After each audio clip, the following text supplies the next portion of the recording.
भारतात अनेक राजे होऊन गेले, पण काही राजे असे होते ज्यांनी फक्त राज्यच नाही केलं तर समाज बदलण्याचं काम केलं. आणि त्यापैकीच एक नाव म्हणजे राजर्षी शाहू महाराज. पण नेमके शाहू महाराज कोण होते आणि त्यांना लोकांचा राजा का म्हटलं जातं? राजर्षी शाहू महाराज यांचा जन्म 1874 मध्ये झाला. ते कोल्हापूर संस्थानचे राजा होते, पण त्यांची खरी ओळख होती समाज सुधारक आणि शिक्षणप्रेमी राजा. त्या काळात समाजात जातीभेद, अस्पृश्यता आणि शिक्षणातील असमानता खूप मोठ्या प्रमाणात होती. गरीब आणि मागास समाजातील लोकांना शिक्षणाची संधीच मिळत नव्हती. पण शाहू महाराजांनी हे बदलण्याचा निर्धार केला. त्यांनी सर्वांसाठी शिक्षणाची दारं उघडली, गरीब विद्यार्थ्यांसाठी वसतिगृह सुरू केली आणि मागास समाजातील विद्यार्थ्यांना शिष्यवृत्ती दिली.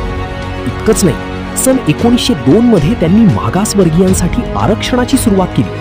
भारताच्या इतिहासातील हे आरक्षणाचं एक अत्यंत महत्त्वाचं पाऊल मानलं जातं. ते डॉक्टर बाबासाहेब आंबेडकरांच्या कार्यालाही पाठिंबा देत होते.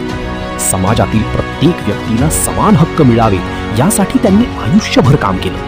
म्हणूनच लोक त्यांना फक्त राजा नाही तर राजर्षी म्हणजे लोकहितासाठी जगणारा राजा मानतात. राजर्षी शाहू महाराज आपल्याला शिकवतात की खरी महानता सत्ता आणि संपत्तीत नसते तर समाजासाठी केलेल्या कार्यात असते.